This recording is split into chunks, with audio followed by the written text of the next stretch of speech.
लोकाभिरामं रणरङ्गधीरं राजीवनेत्रं रघुवंशनाथं कारुण्यरूपं करुणाकरन्तं श्रीरामचन्द्रं शरणं प्रपद्ये। जहि विधिनाथ होए हित मोरा, करऊं सुबेगी दास मैं तोरा। बंदऊं गुरु पद पदुम परागा, सुरुचि सुबास सरस अनुरागा। बंदऊ गुरु पद पदुम परागा, सुरुचि सुबास सरस अनुरागा। मनोजवं मारुततुल्यवेगं जितेन्द्रियं बुद्धिमतां वरिष्ठं वातात्मजं वानरयूथमुख्यं श्रीरामदूतं शरणं प्रपद्ये। जय श्री राम मित्रों, मैं अथर्व श्रीवत्स आप सभी का अपने YouTube चैनल पर बहुत बहुत स्वागत करता हूं। आशा करता हूं आप सभी स्वस्थ होंगे, प्रसन्न होंगे। जैसा कि आप सभी जानते हैं कि सावन का जो महीना है वो आरंभ हो चुका है और इस वर्ष 2024 में सावन का जो महीना है ये सोमवार को ही आरंभ हुआ है और इसकी समाप्ति भी सोमवार को ही होगी। सावन का महीना भगवान शिव शंकर भोलेनाथ को अत्यंत ही रुचिकर है, अत्यंत ही प्रिय है। सावन का महीना भगवान भोलेनाथ को ही समर्पित है और सावन के महीने में अगर भगवान भोलेनाथ की, भगवान शिव शंकर की आराधना ढंग से की जाए तो आपकी समस्त मनोकामनाएं पूर्ण हो जाएंगी। अब बहुत सारे इस पे प्रश्न आते हैं कि क्या सावन में रोज ही मंदिर जाना है या सिर्फ सोमवार को जाएंगे, क्या करें, कैसे करें। मेरी जो ये वीडियो है, ये जो आपके छोटे छोटे प्रश्न हैं इन्हीं पे समर्पित है। देखिए मित्रों, इस महीने में भगवान शिव शंकर का पूजन अवश्य ही करें और शिवलिंग की पूजन का विशेष महत्व है। वैसे भी शास्त्रों में कहा गया है, एको देव महेश्वरा। आपकी कुंडली में किसी भी प्रकार का ग्रह दोष हो, कोई भी दोष हो, किसी प्रकार की इच्छा हो, आपकी मनोकामना हो, अगर सच्चे मन से भगवान भोलेनाथ की आराधना की जाए तो हर हाल में पूर्ण होती है। भगवान भोलेनाथ शिव शंकर तो ऐसे अवघड़ दानी हैं कि जिन्होंने अल्पायु मार्कंडे जी को भी सप्त चिरंजीवी में स्थान प्रदान किया था। तो किसी भी प्रकार की असुविधा हो, किसी भी प्रकार का कष्ट हो, आपको जीवन में किसी प्रकार की भी दिक्कत आ रही हो, तो सावन के महीने में, विशेषकर सावन के महीने में भगवान भोलेनाथ की पूजा करने से वो सभी चीज़ें दूर हो जाती हैं। अब भगवान भोलेनाथ की पूजा के लिए हमें बहुत, ऐसा कुछ नहीं है कि हमें ये चाहिए, ये चाहिए, ये चाहिए, कुछ भी नहीं है। एक लोटा जल भी अगर आप सच्चे मन से भगवान भोलेनाथ को समर्पित अगर करते हैं तो भी आपकी इच्छा पूरी हो जाएगी। अब देखिए हमें क्या क्या सामान इनकी जो पूजा में क्या क्या सामान होना चाहिए। हमें एक लोटा शुद्ध जल चाहिए। तांबे का लोटा हो बहुत अच्छा है, नहीं है अष्टधातु का तो उपलब्ध नहीं हो पाता है, या फिर पीतल का आप उसको रख सकते हैं। इसमें थोड़ा सा गंगा जल रखिए। हमें थोड़ा सा कच्चा दूध चाहिए। साथ ही हमें थाली में खलावा रख लेना चाहिए। थोड़े से अक्षत रखें। अक्षत मतलब चावल, चावल यूज़ किया हुआ नहीं होना चाहिए। साथ ही आप एक चीज़ और ध्यान रखेंगे, जो चावल आप रख रहे हैं वो बिल्कुल भी खंडित ना हो, टूटे हुए चावल नहीं होना चाहिए। बात समझ में आ रही है। और जब चावल भगवान शिव को समर्पित किया जाए, अक्षत भगवान शिव को समर्पित किया जाए, तो उसको थोड़ा सा धो लें, भिगो लें। इसके साथ ही शुद्ध देसी घी का एक दीपक रख लीजिए, चंदन रख लीजिए। भोग के लिए कोई भी जो आपकी इच्छा अनुसार, आपके सामर्थ्य के अनुसार ऋतु फल रख सकते हैं, ड्राई फ्रूट्स रख सकते हैं, बतासा रख लीजिए, चीनी उसके लिए रख लीजिए, और धूप बत्ती रख लीजिए, और थोड़े से दक्षिणा के लिए सिक्के अवश्य रख लीजिए। दक्षिणा स्वरूप कुछ न कुछ अर्पित करना ही चाहिए। इसके अलावा बेल का पत्ता होना चाहिए, साथ में शमी पत्र अगर कहीं से मिल जाए, धतूरे के पत्ते अगर मिल जाए, भांग के पत्ते मिल जाए, सभी लोग जानते हैं। साथ में भगवान शिव की पूजा में सफेद पुष्प का बहुत महत्व है।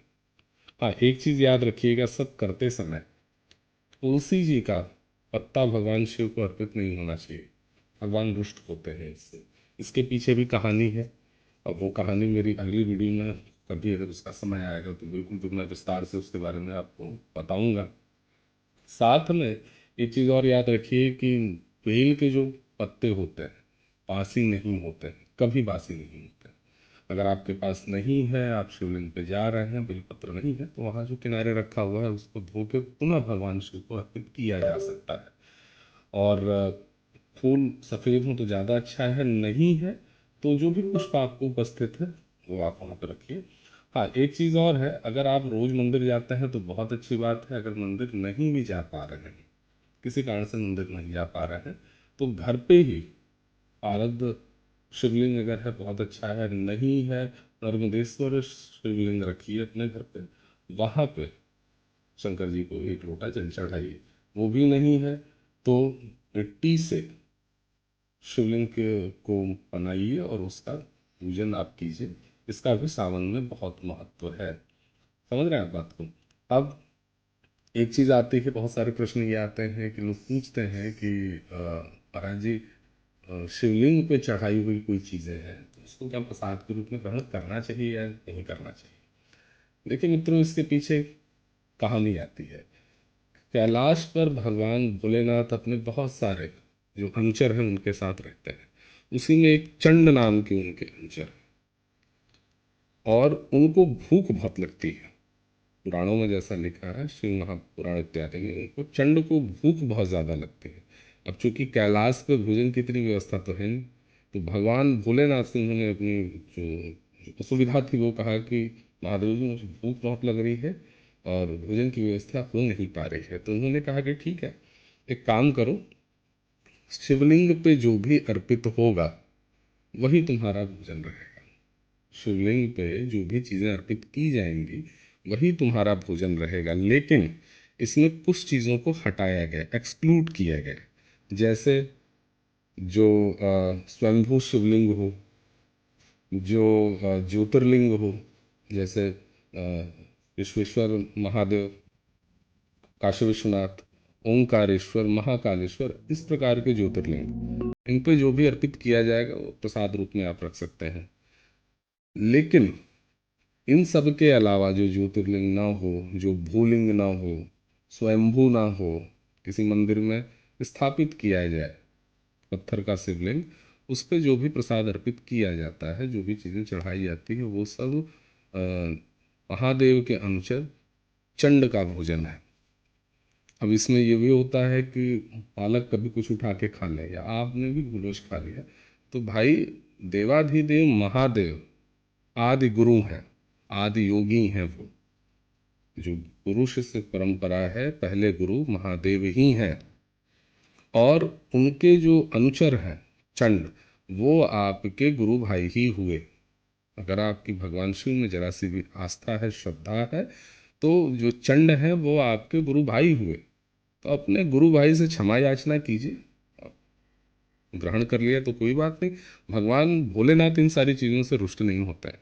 भगवान भोलेनाथ आपकी सच्ची श्रद्धा देखेंगे। अरे हमारे महादेव तो ऐसे हैं महाराज कि जूठा पहेलिया बेल के पेड़ पर बैठा था, और वो अपने मुंह में उसने पानी पीना मतलब आरंभ किया, और वहां से गिरा हुआ पानी भी शिवलिंग पे चढ़ गया और भोलेनाथ प्रसन्न हो गए। तो भगवान भोलेनाथ आपकी श्रद्धा देखते हैं और कुछ नहीं। सच्चे हृदय से भगवान शिव से प्रार्थना कीजिए, मंदिर जाइए, देवादिदेव को, खुद को देवादिदेव के लिए समर्पित कीजिए।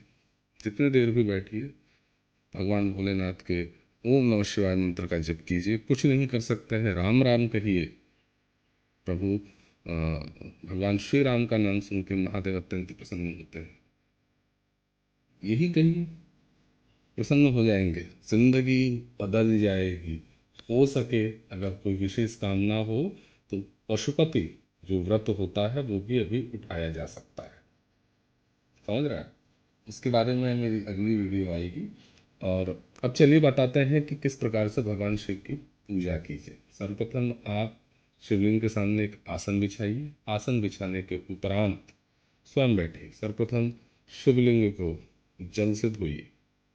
अब भीड़ ज़्यादा है, इस प्रकार के कर्मकांड नहीं हो पाएंगे। मैं उस केस में बता रहा हूँ जब आपके पास समय हो और वहाँ पे आपकी पूजा अर्चना से दूसरे भक्तों को किसी प्रकार की कोई असुविधा ना हो। उस समय सर्वप्रथम शिवलिंग को धोइए। तांबे के लोटे में जल भर के उसमें थोड़ा सा गंगा जल मिला के उसके ऊपर, शिवलिंग के ऊपर धीरे से, मतलब पूरी स्पीड में ऐसा ना हो कि पूरा ही आपने गिरा दे, धीरे धीरे करके उसको गिराइए। शिवलिंग साफ कीजिए। शिवलिंग को साफ करने के उपरांत उसमें शिवलिंग को साफ करने के उपरांत उसके बाद आप हाँ, एक चीज़ याद रखिएगा, जल की धार बीच में टूटनी नहीं चाहिए। उसके बाद कच्चे दूध से भगवान भोलेनाथ का अभिषेक कीजिए। कच्चे दूध का, गाय का होना चाहिए, भैंस का मत ले लीजिएगा। और कुछ भी नहीं मिल रहा है तो पैकेट वाला, भगवान इस चीज़ को क्या कहेंगे, गाय तो सबके घर है नहीं, लेकिन कोशिश कीजिए गाय का दूध मिल जाए वो सर्वोत्तम है। इसके बाद पुनः जल चढ़ाइए। जल चढ़ाने के बाद घी से अभिषेक कीजिए, पंचामृत से अभिषेक कीजिए, शहद से अभिषेक कीजिए और भगवान भोलेनाथ के ऊपर चावल चढ़ाइए, अक्षत चढ़ाइए। एक चीज़ और बता दूं, कुंडली में चंद्रमा अगर आपका पीड़ित हो, किसी प्रकार से भी पापक ग्रह से घिरा हुआ हो, ग्रहण योग बन रहा हो, इस स्थिति में भी साबुत अक्षत भगवान शिव को समर्पित करते हुए, अभिषेक करते हुए अगर चंद्रशेखर स्तोत्र का पाठ किया जाए इस सावन में, तो चंद्रमा से संबंधित सभी प्रकार के कष्टों से राहत मिलती है। ये एक ज्योतिषीय उपाय मैं आपको बता रहा हूँ। और इसके बाद क्या कहते हैं, ये सब ये आप कीजिए। और फिर घी वगैरह से हो गया, शहद से हो गया, ये करने के उपरांत अक्षत चढ़ाइए, बिल्व पत्र चढ़ाइए, शमी पत्र चढ़ाइए, धतूरे का पत्र चढ़ाइए और फिर पुष्प चढ़ाइए। साथ में अगर चिताभस्म मिलती है, भस्म, आप पंसारी की दुकान पे जाएंगे, भगवान भोलेनाथ की आराधना में भस्म का विशेष महत्व है। भस्म का भगवान शिव के ऊपर लेपन कीजिए। फिर उनके ऊपर मलयागिरी चंदन या अष्टगंध से भगवान शिव का त्रिपुंड बनाइए। सिंदूर या रोली से उस पर तिलक कीजिए और इसके बाद उनके सामने घी का दीपक जला के उनके सामने कुछ नैवेद्य वगैरह अर्पित कीजिए। कलावा जो है, अब जिसमें अब पूजा में आप जाएंगे तो जब भी पूजा की जाती है किसी भी देव की, तो स्नान करने के उपरांत जो वस्त्र है, उपवस्त्र है इत्यादि समर्पित करने का विधान है। अगर वस्त्र उपवस्त्र नहीं है आपके पास तो अलावा थोड़ा थोड़ा तोड़ कर वहाँ पे आप रखते जाएंगे और कहेंगे वस्त्रम हंसा परकल्पयामी समर्पयामि, ऐसा बोल के आप रखते जाएंगे, वो भी वस्त्र में मान लिया जाएगा। और ये सब करने के उपरांत भगवान शिव की आरती कीजिए। भगवान शिव की आरती कीजिए, भगवान शिव को धूप दीप इत्यादि दिखाइए और अंत में अपराध क्षमा प्रार्थना जरूर कीजिए। क्षमा प्रार्थना करने से भगवान शिव अत्यंत ही प्रसन्न होते हैं। पूजा पाठ में किसी भी प्रकार की अगर गलती हुई है तो भगवान शिव उसको क्षमा करते हैं। ये सब करने के उपरांत दक्षिणा स्वरूप कुछ न कुछ दक्षिणा जरूर समर्पित कीजिए। कारण है कि जो सेवक उस मंदिर को साफ करेगा या जो पंडित जी वहाँ हैं, उनकी रोजी रोजगार इत्यादि वहीं से चल रहा है। भगवान शिव को समय समय पर भोग इत्यादि अर्पित करने के लिए भी उस मंदिर में कुछ न कुछ धन की आवश्यकता होगी, जो आपकी दक्षिणा है उससे वो कार्य हो जाएगा। उसके बाद आंख बंद कीजिए, अपनी मनोकामना कहिए और उनसे कहिए कि हे प्रभु, जो तो आप ही हो, आपके सिवा आप कोई कुछ नहीं कर सकता, मेरी ये मनोकामना है, उसको पूर्ण कीजिए। एक चीज़ याद रखिएगा, कभी भी भगवान शिव से लोग गलती करते हैं, ये कहते हैं कि हे प्रभु मेरा ये काम कर दो, मैं ये करा दूंगा, हे प्रभु मेरा ये काम कर दो, मैं ये करा दूंगा। अरे महाराज, भगवान शिव अगर चाह लें, मैंने कहा ना कि उन्होंने अल्पायु मार्कंडेय जी को सप्त चिरंजीवी में स्थान दे दिया, अमर हो गए। अगर वो चाहें तो स्वर्ण के पहाड़ खड़े हो सकते हैं, सोने के पहाड़ बन जाएंगे। जिन्होंने, वो इतने बड़े अवतानी हैं कि सोने की बनाई गई लंका ऋषि विशर्वा को ऐसे ही दे दिया और अपने कैलाश के ऊपर बैठे हैं। आप उनको क्या रिश्वत देंगे महाराज? अगर कुछ देना है तो अपना अहंकार उनको समर्पित कीजिए कि हे प्रभु, मेरा अहंकार मैं छोड़ रहा हूँ, मेरा ये कार्य हो जाए। हे प्रभु, मैं अपनी ये बुरी आदत छोड़ रहा हूँ, मेरा ये कार्य हो जाए। खुद को समर्पित कीजिए ईश्वर को। अगर यकीन मानिए भगवान शिव प्रसन्न हो गए तो इस समस्त चराचर जगत में ऐसी कोई चीज नहीं है, दुर्लभ नहीं रहेगी आपकी। समस्त कष्ट आपके दूर हो जाएंगे। किसी भी प्रकार की कुंडली में ग्रह पीड़ा हो, भगवान शिव की आराधना से दूर होती। मैंने कहा ना, राहु का कष्ट हो तो भी भगवान शिव की पूजा कीजिए। भगवान जो राहु है उनकी अधिष्ठाता देवी हमारी जगत जननी जगदम्बा है। जगदम्बा कौन है? शिव और शक्ति। शिव की जो शक्ति है वो जगदम्बा है। भगवान शिव की आराधना करेंगे, आपके राहु के कष्ट, केतु के कष्ट, जितने भी क्रूर गए हैं इनके जो कष्ट हैं वो दूर हो जाएंगे।